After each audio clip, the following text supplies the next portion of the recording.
첫 번째 발표는 소셜 컴퓨팅 연구소의 한상기 대표님께서 인공지능 기술의 사회적 영향이라는 주제로 발표를 해주시겠습니다. 여러분 큰 박수 부탁드립니다.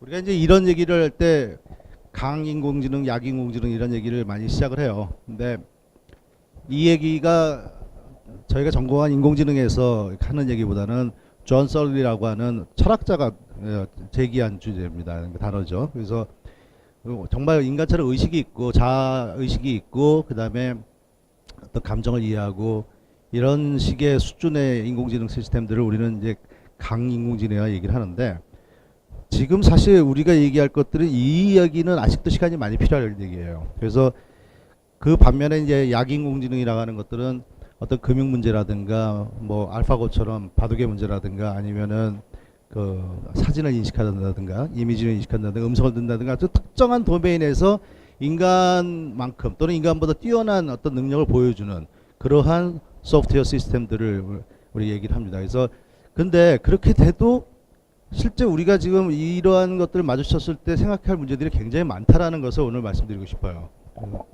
강인공지능의 얘기를 들 때 저는 이 질문을 많이 던져요.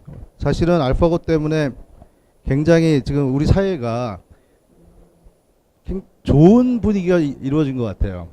우리 사회가 언제 이렇게 중요한 화두를 같이 논의해봤나, 인간의 존재라든가 가치라든가 인류의 미래라든가 이런 얘기를 해본 적이 별로 없었던 것 같아요. 대부분 연애, 스포츠 아니면 정치 얘기를 했던 그런 사회에서. 그래서 저는 알파고가 우리한테 준 가장 큰 이 가치는 그런 거라고 생각하는데, 제가 만나는 분들한테 이 질문을 많이 던져요. 알파고는 과연 바둑을 둔 것인가?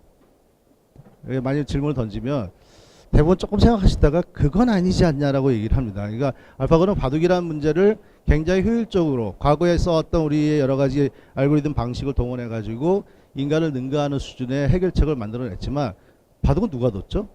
실제?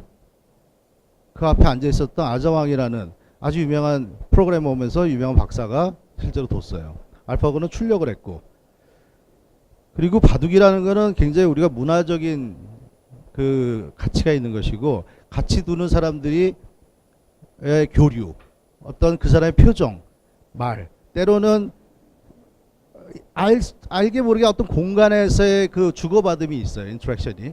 근데 우린 그런 거 없이 했던 거기 때문에 이 알파고가 바둑을 이해했거나 바둑을 뒀다라고보다는 바둑이란 문제를 풀어냈다라고 우리는 얘기를 하죠. 진짜 그런데 그 순간에도 우리는 굉장히 많은 그 이슈를 제기했어요. 제가 이 알파고 할 때 마침 해외 그 여행 중이었는데 전화가 막 오더라고요. TV에서 뭐 출연해달라. 갔다 와서도 또 이제 연락 받았는데, 그러면서 TV를 이렇게 보는데 아주 흥미로웠어요.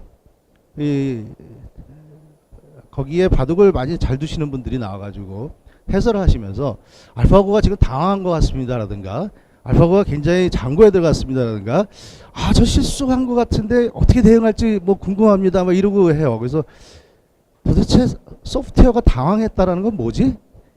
소프트웨어가 장고를 했다는 게 뭐지? 이러면서 사람들은 생각보다 굉장히 빠르게 우리가 만들어내는 아티팩트, 인공물에 대해서 의인화를 시키고 또 감정을 이입합니다.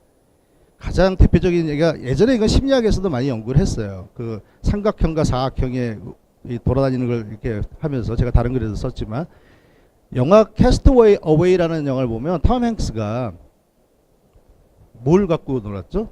거기서 배구공 하나를 놓고서는, 배구공을 놓고서는 얘기를 주고받아요. 그러다가 배구공이 쓸려 나가니까 굉장히 당황하면서 나중에 미안해 그래요. I'm sorry 그런다고요. 우리는 지능이 없는 어떤 물건에 대해서도 사실은 의인화를 시키고 감정을 이입하고, 그리고 우리가 이제 이모셔널 어태치먼트라는데 애착을 갖게 됩니다. 그래서 이러한 문제가 앞으로 우리 사회에 굉장히 많은 이슈를 던져줄 것이라는 것을 오늘 말씀드리고자 합니다. 뭐 인공지능이 굉장히 다양한 영역의 모든 기업의 활동에, 다양한 인더스트리 섹터에 영향을 미치고 있다는 얘기고요. 이런 얘기들은 빨리빨리 넘어갈게요. 시장이 한 152조 뭐 이 정도 이상 커질 것이다. 한 160조 정도 커질 것이다. 그 다음에 우리가 2003년이 들어오면서부터 원래 제가 공부할 때는 이제 심볼릭 AI라 그래서 그 좀 기호주의적인 그런 AI를 했던 시절이었고, 제가 졸업할 때쯤 되면서 이제 그 뉴럴 네트워크가 등장하기 시작했어요. 굉장히 흥미로운 접근 방법이라 생각했는데, 이러한 알고리즘들이 계속 개선이 되면서 2003년, 2006년에 좋은 알고리즘들이 나오면서 급속도로 이 진화를 하기 시작합니다. 그래서 이 네 분이 지금 딥러닝계의 구루라고 하는 사람들인데, 이 얘기도 뭐 그냥 스킵하고요. 그래서 우리가 많이 들어 이런 뉴럴 네트워크라는 것이 뭐 이미지를 인식한다든가 아니면 새로운 약품을 찾아가는 데 있어서 도움을 준다든가 때로는 추천을 한다든가 스팸 필터링 한다든가 하는 것들에 굉장히 활용이 되고 있고 굉장히 많은 데 사용되고 있습니다. 이미 구글의 서비스의 최대 40%가 인공지능을 이용하고 있고요. 마이크로소프트는 18개의 그 서비스를 그 기계학습 서비스를 공개를 하고 있습니다. 그리고 IDC에 의하면은 지금 현재 소프트웨어의 한 1% 정도가 앱의 1% 정도가 인공지능 기술을 활용하고 있는데 2018년쯤 되면은 한 50%가 인공지능 기술을 활용할 것이라고 예측하고 있어요. 그래서 이미 와 있고요. 2년 전에 아스펜에서 이런 사람들이 모여가지고 언제 로봇이 세상을 점령할 것인가를 질문을 던졌어요. 근데 대답은 뭐였냐면 이미 점령했다. 왜냐하면 우리가 알게 모르게 많은 소프트웨어들이 우리의 일상생활에서 활용되고 있고 소프트웨어 봇들이 활용되고 있기 때문에 이미 세상의 많은 영역에서 인공지능 기술이 활용되고 있다는 것을 우리가 다시 한번 생각하고 할 필요가 있습니다. 스팸 필터링, 그 다음에 무슨 유튜브의 뭐 추천, 그 다음에 음성 인식 이런 부분에서 활용되고 있고, 그 다음에 이미지를 인식하는 데 있어서 구글은 이미지 인식에 굉장히 많은 힘을 기울였어요. 그 이유가 뭐냐면 구글은 검색 회사인데 검색을 하는 데 있어서 이미지가 나타나는 순간 구글은 아무것도 할 수가 없었어요.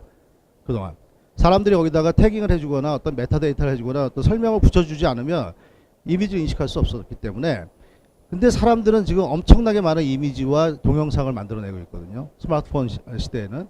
그래서 구글이 그 이미지의 내용이 무엇인지를 알아내는 것이 앞으로 구글의 검색에 있어서 굉장히 중요한 그 주제였습니다. 그래서 구글은 끊임없이 이러한 이미지 내부에 있는 오브젝트가 무엇이고 그것을 어떻게 정확하게 만들어낼 것인가, 알아낼 것인가라는 것을 연구를 해왔고요.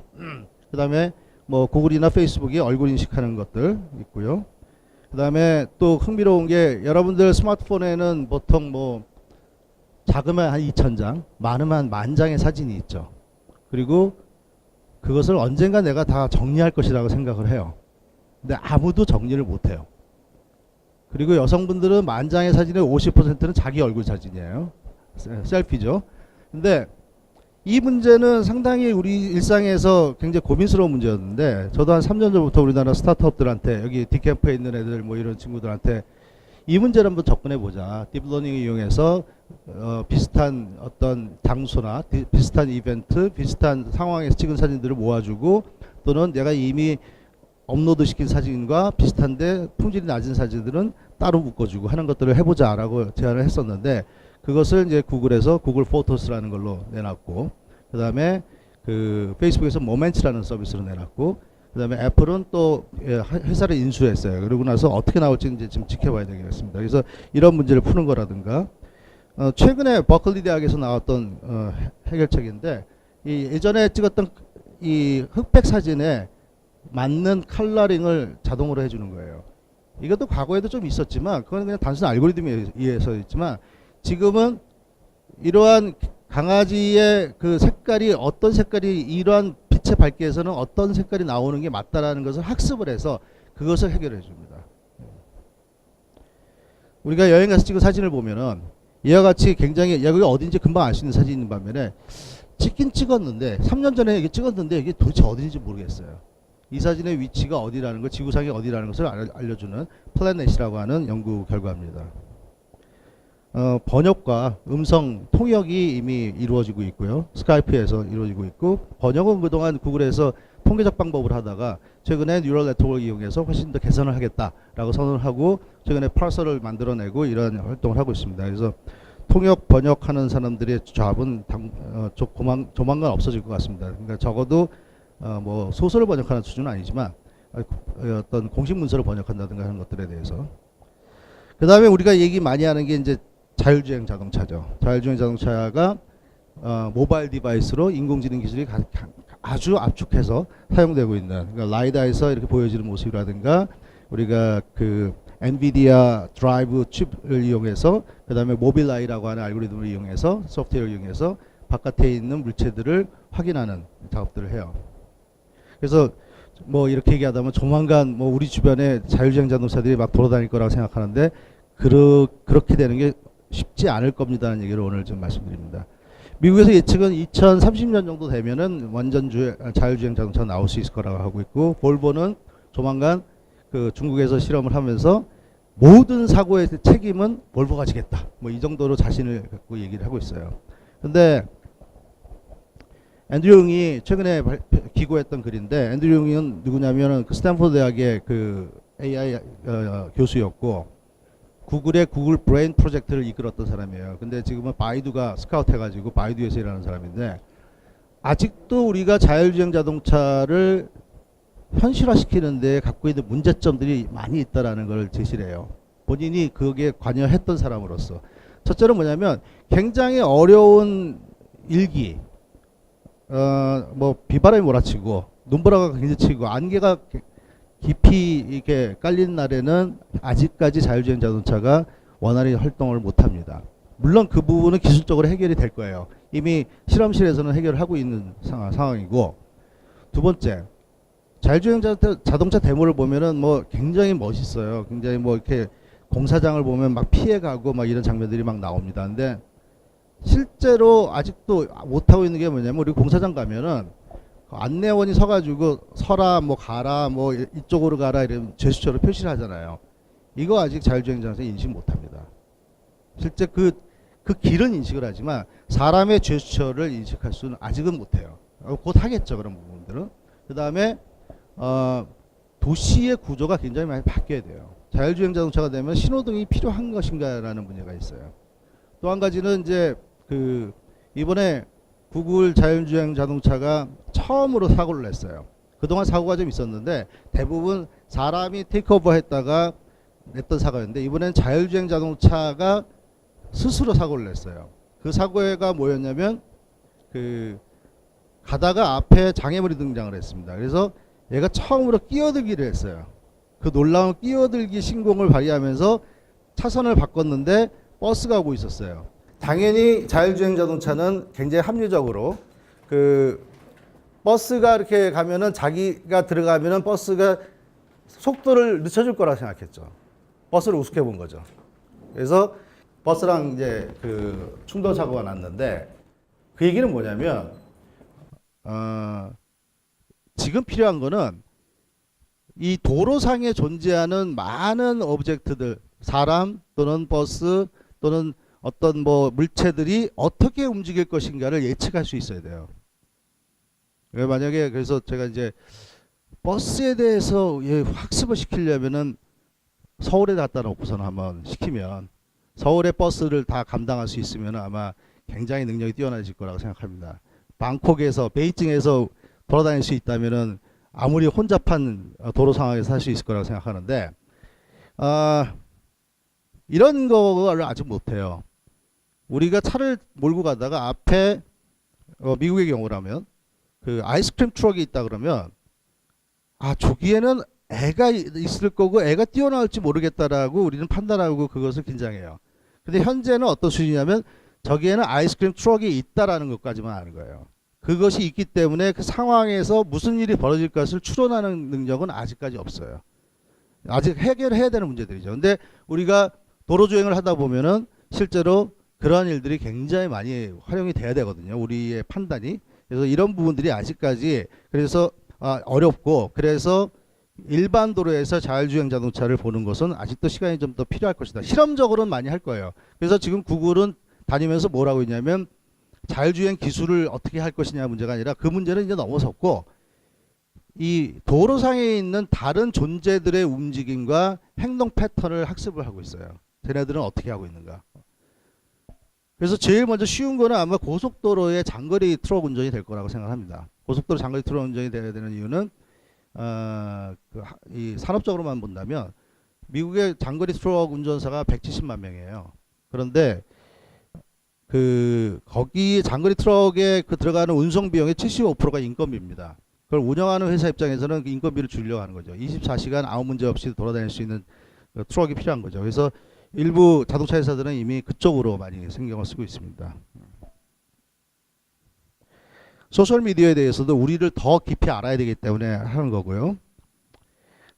좀 전에 원장님 말씀하셨지만 이러한 그 어시스턴트라든가 시리라든가 그다음에 에코 안에는 알렉사가 있죠. 저희 집에 저희 집에 있습니다. 저희는 아침에 일어나면 시리랑 에코랑 알렉사랑 얘기해 가면서 하는데 알렉사랑 얘기를 하면은 아주 재밌어요. 그래서 근데 한국에서는 굉장히 제한이 있기 때문에 지금 이제 아까 300만 대라는데 이제 400만 대 팔렸습니다. 그리고 그 아마존에는 1000명 이상의 AI 엔지니어가 활동을 하고 있어요. 연구를 하고 있고 이 아마존 에코는 지금 같은 비서의 수준에서 좀 더 나가고 있어요. 그러니까 음악 틀어주고 하는 거는 아마존 프라임에 가입을 하셔야 되고 재밌는 게 이제 아침에 일어나면 알렉사 그 모닝 음악 좀 틀어줘 그러면 사람들이 만들어 놓은 리스트 중에서 플레이리스트 중에서 모닝 리스트를 자기가 틀어줘요.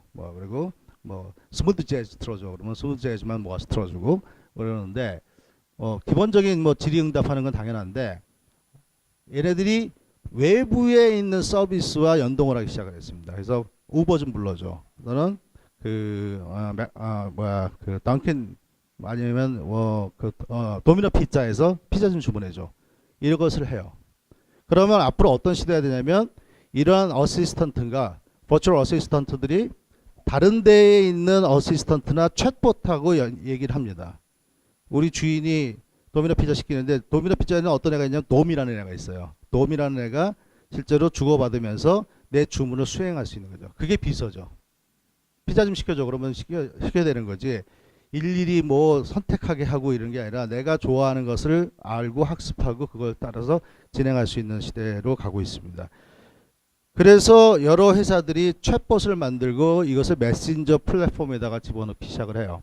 올해 이것을 우리가 이제 컨버세이셔널 커머스라고 해서 대화형 커머스라고 해서 내가 호텔을 예약하거나 비행기를 예약하거나 아니면은 어떤 레스토랑을 예약하거나 또는 주문을 하거나 이런 것들을 채팅을 통해 가지고 이루어지게 하고 있습니다.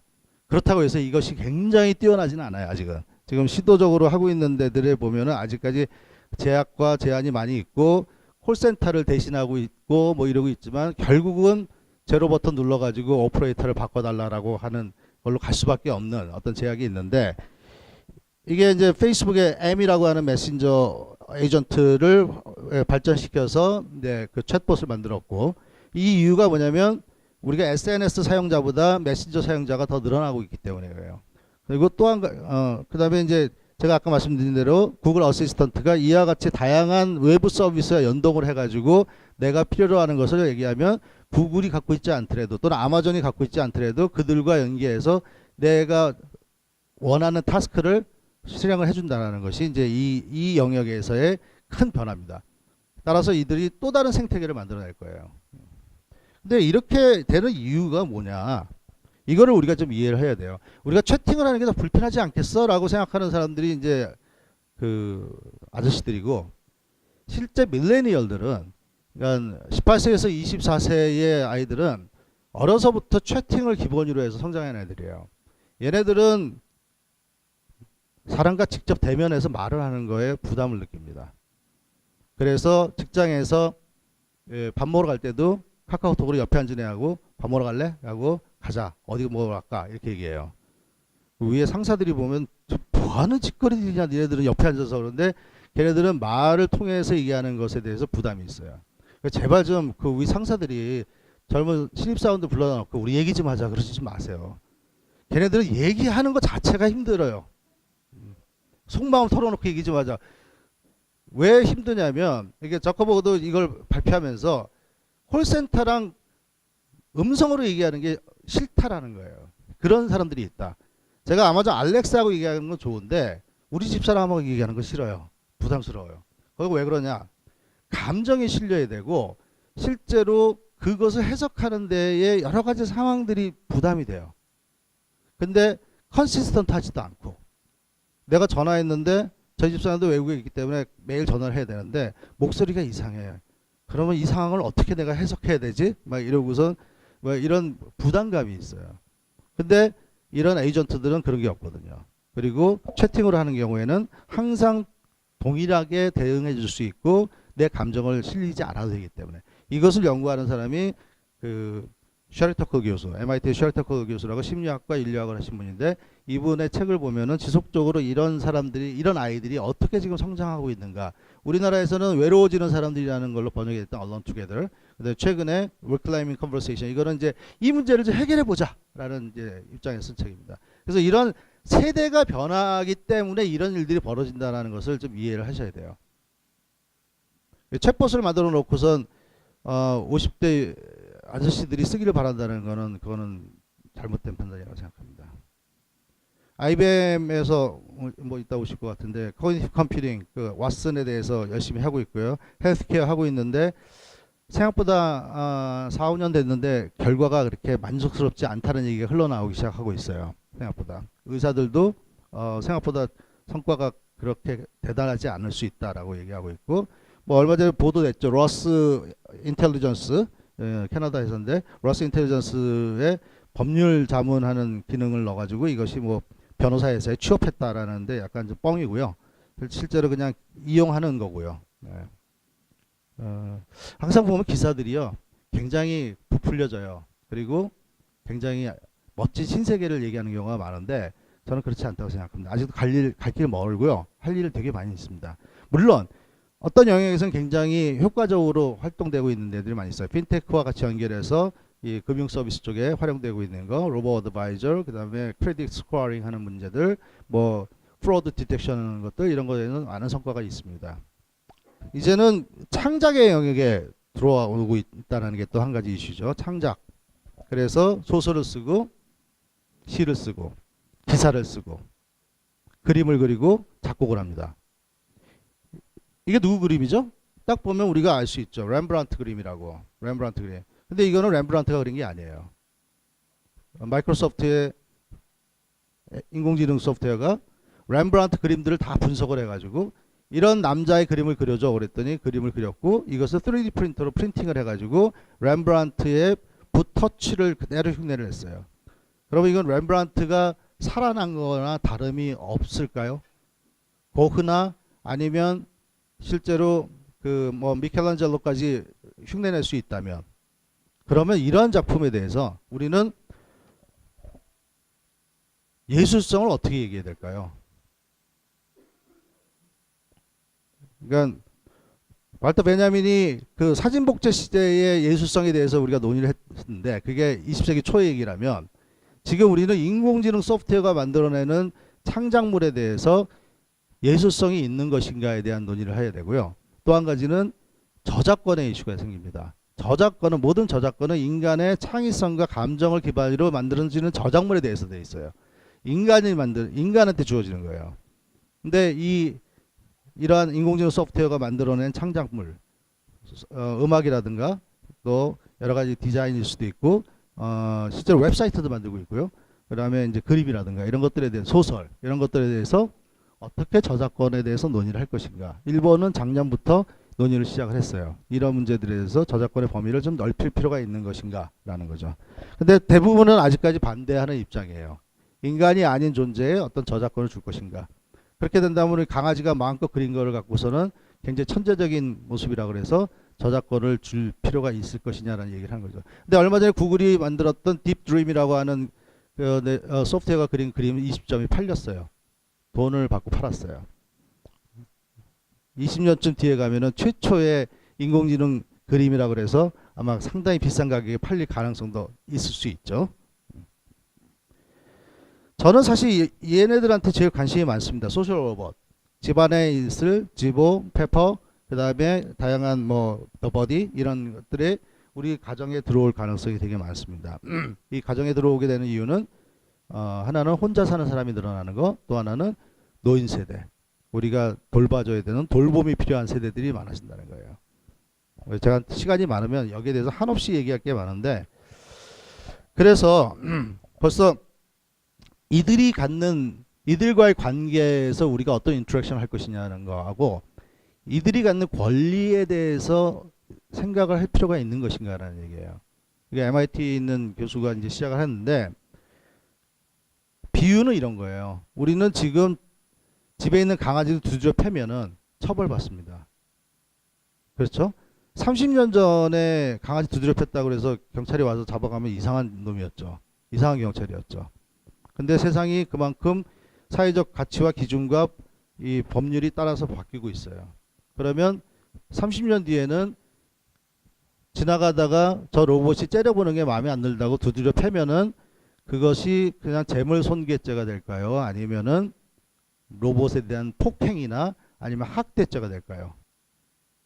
많은 로봇 공학자들이 하는 짓이 뭐냐면 로봇이 지나가면 발로 찹니다. 발로 차고 그런데 자기 로봇이 그것을 다시 균형을 잡고 제대로 원복하는 것을 데모로 보여줘요. 우리 기술이 이렇게 뛰어나다고. 그래서 버스턴 다이내믹스에서도 그런 애들을 지나갈 때마다 발로 막 찼어요. 그리고 막 물건을 막 뺏고 막 이랬는데 그 유튜브 비디오를 보면 댓글이 뭐냐면은 로봇을 학대하지 마세요. 이 악한 놈들, 뭐 이 나쁜 공학자, 뭐 이러고도 불립니다. 사람들은 이미 로봇에 대해서 우리 주변에 있는 존재로서 인정을 하고 거기에 인격성을 자기 나름대로 부여하고 그리고 감정을 이입하기 시작을 했어요. 그것이 우리가 갖고 있는 또 독특한 특징이기 때문에. 그래서 감정을 이해하기 위한 기술들을 만들고 있는데 이것이 이제 우리 인공지능 소프트웨어가 우리의 감정을 이해해야지만 교류가 원활히 될 것이라는 것 때문이고요. 그리고 어떤 서비스가 제대로 이루어질 거라는 거고 칩들을 만들어서 뉴럴 컴퓨팅을 할 수 있는 전문적인 칩, 시냅스 칩을 만들어서 공급을 하기 시작하고 있습니다. 실험적으로. 이게 시냅스 1 밀리언 뉴런과 2억 5,600만 개의 시냅스를 담는 칩인데 저거를 16개 어레이를 만들어 가지고 로렌스 리버모어 그 연구소에 처음 공급을 했어요. IBM에서 만들었고요. 그래서 이러한 것들이 우리 여러분들이 갖고 있는 스마트폰에 장착이 되는 날 여러분들의 스마트폰은 인공지능 스마트폰이 될 가능성이 높아지는 거죠. 제가 이렇게 말씀드리면은 제가 어떻게 비유를 하냐면 여러분들이 들고 다니는 지금 스마트폰은요. 우리 선배들이 옛날에 그 달에 우주선을 보냈던 탐험선을 보낼 때 썼던 컴퓨터보다 강력한 컴퓨터를 손에 들고 다니고 계십니다. 근데 여러분들은 그거를 갖고 카카오톡을 하고 애니팡을 하고 있죠. 우리 선배들은 그런 거 갖고선 달에 보냈는데 인간을. 그래서 앞으로 5년 10년 뒤에 이러한 칩들과 새로운 소프트웨어들과 이런 것들이 장착이 됐을 때 세계를 우리가 생각해 줘야 되고 제가 요즘에 가장 관심을 갖고 있는 영역 중에 하나인데 소프트웨어의 조그만 실수, 글리치가 굉장히 사회적 이슈를 일으킬 수가 있어요. 이게 얼마 전에 있었던 작년에 있었던 얘기인데 구글이 이미지 인식을 다 했어요. 근데 이 친구가 웹 프로그래머인데 자기 여자친구 사진을 올렸더니 여자친구를 어떻게 인식을 했냐면 고릴라라고 인식을 했어요. 우리는 이제 웃을 수 있는데 이 친구는 이게 굉장한 치욕적이고 모욕인 거예요. 그래서 트위터에다 이걸 올렸더니 구글이 바로 미안하다고 사과를 했습니다. 자, 이 문제는 엔지니어 입장에서 보면 인식의 오류예요. 잠깐. 조금 인식을 정확하게 못한 거예요. 그런데 불구하고 이것의 결과는 인종차별 또는 모욕 이렇게 나올 수가 있습니다. 구글은 이 문제를 어떻게 풀었을까요? 저 문제를 해결하려면 또 다른 데이터를 갖고 학습을 시키고 시간이 많이 걸려요. 당장 풀어야 돼요. 구글은 당장 풀 수 있는 방법은 모든 얼굴형의 모습에는 고릴라라는 태그를 못 달게 했어요. 누가 또 차별당한 거죠? 고릴라가 차별당했어요. 고릴라는 자기 얼굴에다 고릴라를 못 붙여요. 이렇게 문제를 풀어가는 상황이 벌어지고 있는 거예요. 그러니까 소프트웨어 엔지니어는 그냥 정확도가 좀 떨어진 소프트웨어를 내놨을 뿐인데 이것이 사회적으로 큰 임플리케이션이 있는 거고요. 이것이 때로는 인종차별이 되는 거고 제가 썼던 소프트웨어가 우리를 평가하는 시대가 됩니다. 나의 신용과 나의 어떤 상품의 구매 가능성. 그래서 이것이 차별의 문제가 이루어지고 지난 5월에 그 미국 백악관에서 리포트가 나왔어요. 이 문제가 생각보다 우리 사회에 큰 위협이 될 수가 있다. 알고리즘에 의해서. 그래서 데이터 에틱스 프레임워크를 만들어야 되겠다. 그게 뭐냐? 뭔지 모르겠지만 연구를 하자. 데이터 에틱스 프레임워크 연구를 하자. 보호에 대한 또 안전에 대한 논의가 닉 보스트롬이라든가 그다음에 이런 친구들, 일론 머스크 같은 친구들 이루어졌고요. 시간이 없다 그러니까 우리 차에 대해서 얘기할 때도 차가 어떤 판단을 할 때 딜레마에 빠지는 얘기 많이 들으셨죠. 뭐 우리가 트롤리 딜레마라고 해서 유명한 얘기 있잖아요. 정의란 무엇인가에 보면 맨 처음에 나오죠. 이쪽으로 꺾으면 얘가 죽고 이쪽으로 꺾으면 얘가 죽을 때, 그냥 놔두면 내가 죽을 때 어떻게 선택할 것인가. 이 문제를 엔지니어가 그냥 짜게 만들 거냐는 거예요. 아니면 어떤 특정 기업이 결정하게 만들 거냐라는 거예요. 사람을 죽이는 로봇을 만들면 안 된다라는 얘기인데, 실제로는 전쟁에서는 사람을 죽이는 로봇을 만드는 게 사상자를 훨씬 줄일 수 있다는 거예요. 그래서 저는 올해부터 어떤 공부를 하기 시작했냐면 로봇의 윤리 또는 인공지능의 윤리를 공부를 하기 시작했습니다. 그래서 제가 슬로우 뉴스에 연재를 하기 시작했어요. 왜 지금 인공지능 윤리를 논의해야 되고 왜 어려운 것인가, 이것을 쭉 써내려가고 시작하는데 철학 교수한테 야단을 많이 받고 있습니다.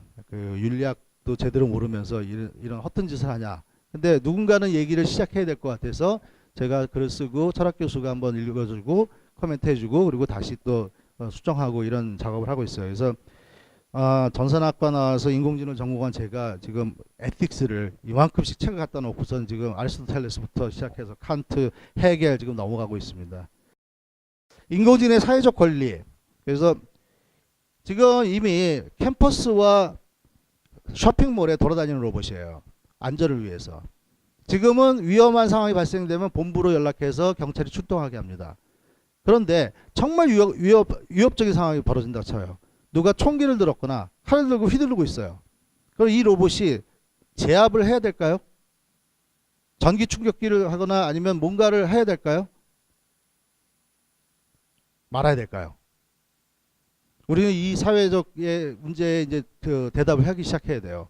얘가 만약에 제압을 하는 것을 허용해 주는 순간 우리는 경찰권의 일부를 얘한테 넘겨주는 것이고, 그것은 점차 우리 사회에 대한 제어에 대한 그런 권리를 로봇에 넘겨주게 됩니다. 근데 이것은 누가 결정할 수 있는 게 아니라 사회적인 합의가 필요해요. 이제 저런 문제들을 자체적으로 자동적으로 처리할 수 있게 해야 되겠다. 그렇지만 우리가 그렇게 되면은 해겔의 주인과 노예의 변증법적 반전이라고 하는 것처럼 점점 우리는 세상에 대한 인식과 세상에 대한 판단과 능력을 얘네한테 뺏기게 되고 쟤네들한테 의존하게 되고 우리의 위치가 오히려 반대로 내려가는 그러한 사회가 나올 수 있다라는 면에 대해서 우리는 고민을 해야 됩니다. 직업에 대한 얘기는 뭐 굉장히 많은 분들이 얘기하실 거고요.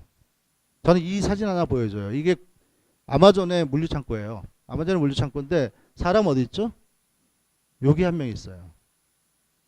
다 이 밑에 달려있는 키바라는 로봇이 들락날락거리면서 물류를 가져옵니다. 이 키바가 지금 작년 3, 4분기 기준으로 3만 대가 사용되고 있고 13군데의 물류창고에서 사용되고 있어요. 더 늘리겠다고 하고 있어요.